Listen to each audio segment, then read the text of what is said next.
Hey everyone and welcome to Storytime. My name is Jake and today we are going to be looking at the subreddit r/maliciouscompliance, where people conform to the letter but not the spirit of a request. If you're new around here, please do hit subscribe down below so that you never miss out on another video. But for now, let's sit back, relax, and enjoy some malicious compliance. Why are you wearing a white hat? You're not a supervisor. So this story happened around 2003 or 2004. I was in the military working for a new boss who was afraid to look incompetent. I understand his position, but the equipment we were using on isn't used anywhere else in the world, so there's no reason he should have been self-conscious about it. Literally everybody posted into this job is starting from ignorance of the kit in question. For your knowledge, we are technicians. Our job is fixing electronics and performing third-line maintenance, board level, replacing components on equipment. The equipment we were working on are 1.5 metric ton cameras used to acquire telemetry information from our aircraft on bombing ranges. They are really old though, like they were installed in the late 60s. Due to this, we needed to start trialing a new system. So the government opened up contracts and a bid was won.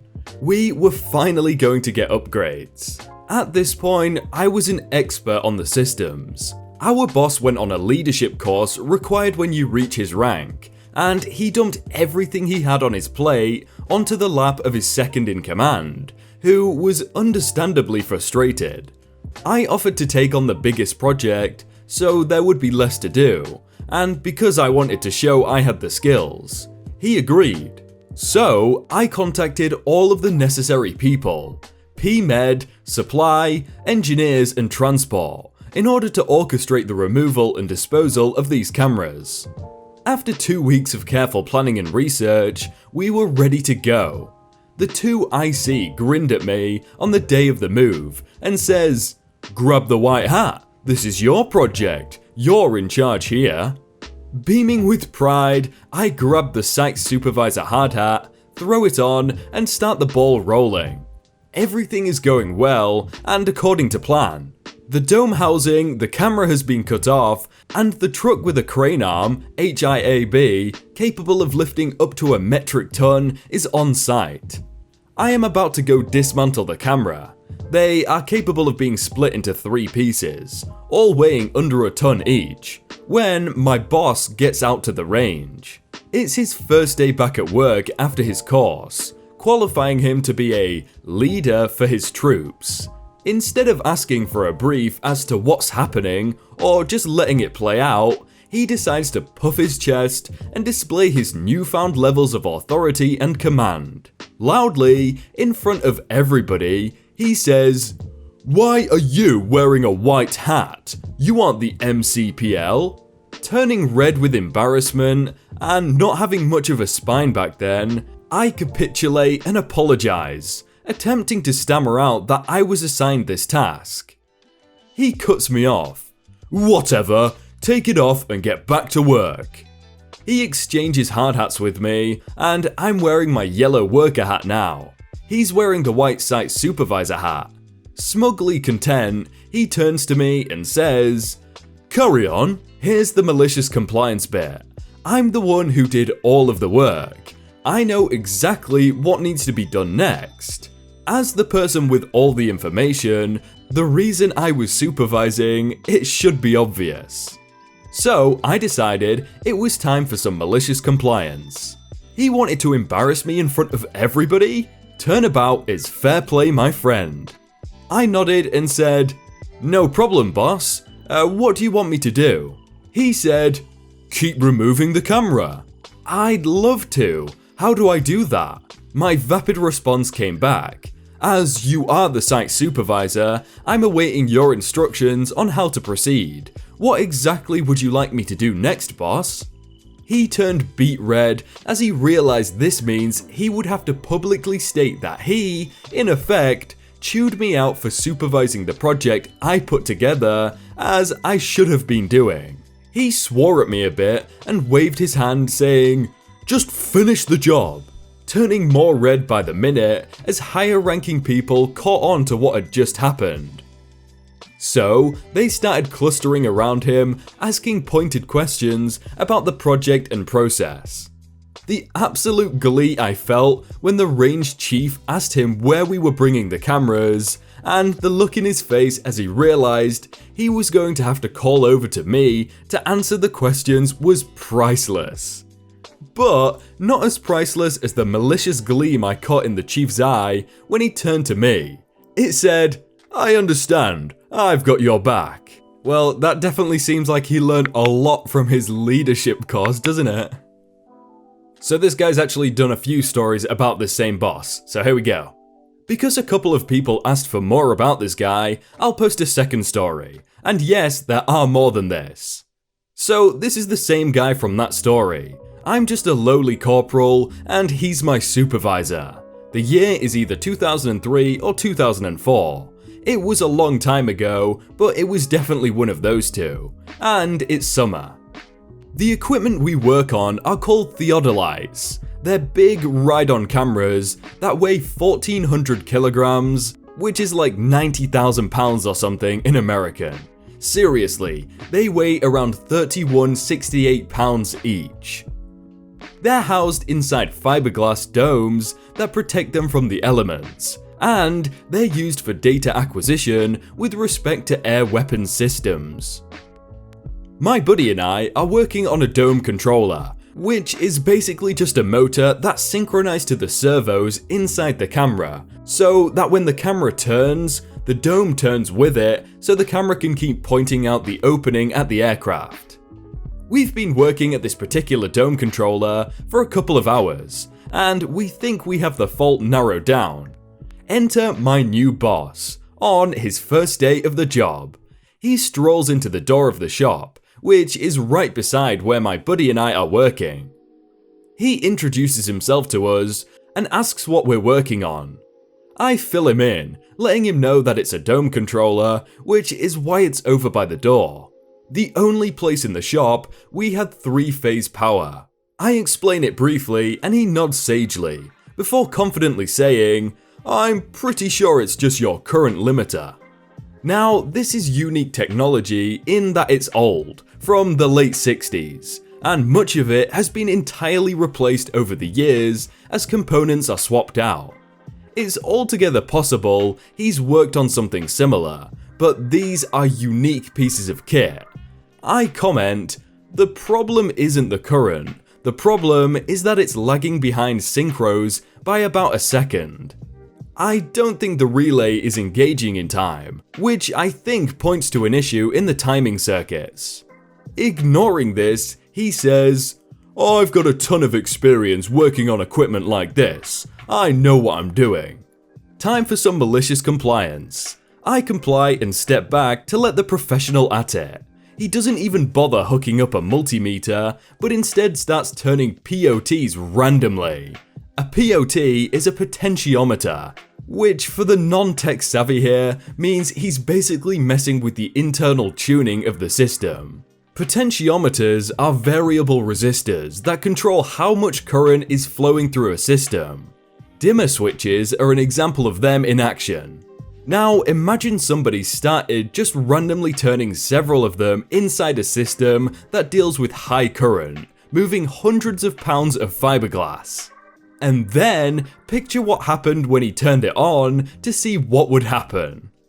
The main transformer caught on fire from the current overload. It was a 13-lead transformer that was basically the brains of everything happening in the controller. And the best part? The company that made it went out of business 3 years before I was even born. When the sergeant asked us what the hell had happened, I pointed out that his newly promoted Master Corporal had decided to show us how to repair something we were already experts at by setting it on fire. We had to custom order a 13-lead transformer from a company, and the Master Corporal never touched my equipment again. Part 3, same problem as part 2, so screw it, here you go. So this time I'm talking about a boss I had in 2011. I'm stationed in Trenton, Ontario this time, and I'm working on a system called the MPN-25, which is a mobile radar system which can be deployed, set up, and fully functional, at least on paper. The reality is a little different, but that's tech stuff. Anywhere in the world under 48 hours. You're going to need to understand two things to understand this story. First, PAR means Precision Approach Radar, and it is in reference to the elevation of an aircraft. There are a lot of these little things called TR, which is Transmit or Receive, modules in the PAR array, which interpret the radio wave the radar sends out so that it can tell how high an aircraft is. And by a lot, I mean somewhere in the range of 110 plus. I can't remember the exact number. The second thing you need to know about radar is that the PRA array isn't a moving part. It uses beams to register the target, so the TR modules are absolutely critical in determining where the aircraft is in relation to the ground. Okay, now that's out of the way. We had an issue with some of the TR modules near the bottom of the PAR array, and when one of these modules dies, it tends to pull down the gain into the other modules around it.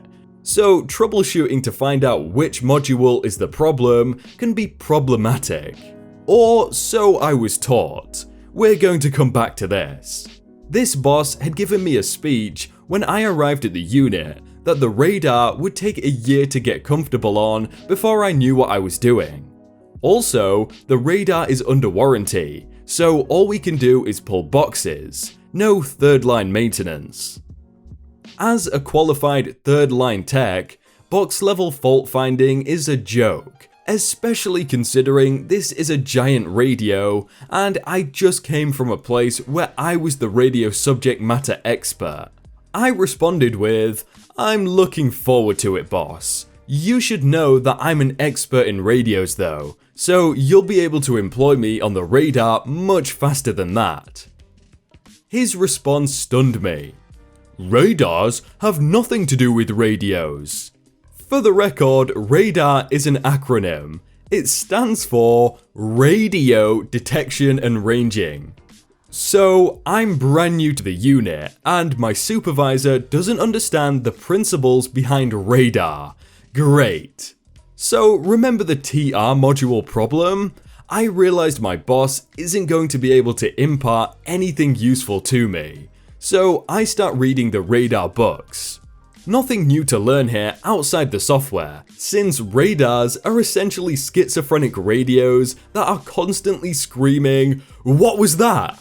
every single time it detects something in its sweep. I've read the manuals. I have some grounds for troubleshooting. I start by running what's called a max power calibration. All this does is run each TR module to load limit, and it shows you what kind of power they put out. Anything around, if I recall correctly, 100 decibels was considered good. Usually when a module busts, the final amplifier stage is the culprit, and you'd see a return on max power calibrations that topped out around 60 to 80 decibels. That was the sign that the module needed to be replaced. I had gotten to work and was about to extract the 5 bad modules we had in the array when the boss comes strolling in. Now, in the PAR array, there's over 100 of these little modules. Controlling each cluster of the modules is an interface card, 5 total, connecting in series and parallel. And it's responsible for like 23 or 24 models each. I suspect the problem with these modules is actually the interface card, because even though I've replaced the TR modules, the fault is persistent. Again, I've already run a max power calibration. My boss suggests that I remove the connectors between interface cards, because if I don't, I'll blow up every TR module connected to the array. I disagree, because the manuals indicated that removing the ribbon cables also removes the alternate grounding paths, and an NS interface card will do exactly what he's saying if it already has a bad ground and no redundancy. He looks at me pointedly with that look that parents give unruly kids and said, I've been here for 4 years. You need to remove the ribbon cables connecting the interface cards. Don't argue with me. Finally, we're on to malicious compliance time. Alright boss, your call. You're the supervisor. Would you mind being the one to run the cal? I'm not comfortable doing something I think will destroy the array, I responded. Sure, he snapped out, confident in his knowledge. But be ready to apologize when you're wrong. He runs a max power calibration with the interface cards not linked. Lo and behold, the bottom 20-something TR modules linked to IC5 fry. Reportedly, these cost around $11,000 each, making this fault somewhere in the $250,000 range. He left the radar building so I could fix the fried array, and about an hour later, the PAR array was up and running, with over half of our spare modules used to repair it. We've literally read so many stories about these bosses messing up, but yet they don't get fired or anything. How are they still employed? Hey everyone, I hope you all had a really good day and that you enjoyed that video. If you want to check out some other videos, then click on screen right now, or check out the playlist down below. If you enjoyed that video, then please do leave a like. And if you want to submit your own stories, then you can do so by joining the Discord in the top link in the description. But thank you so much for watching, and I will see you very soon.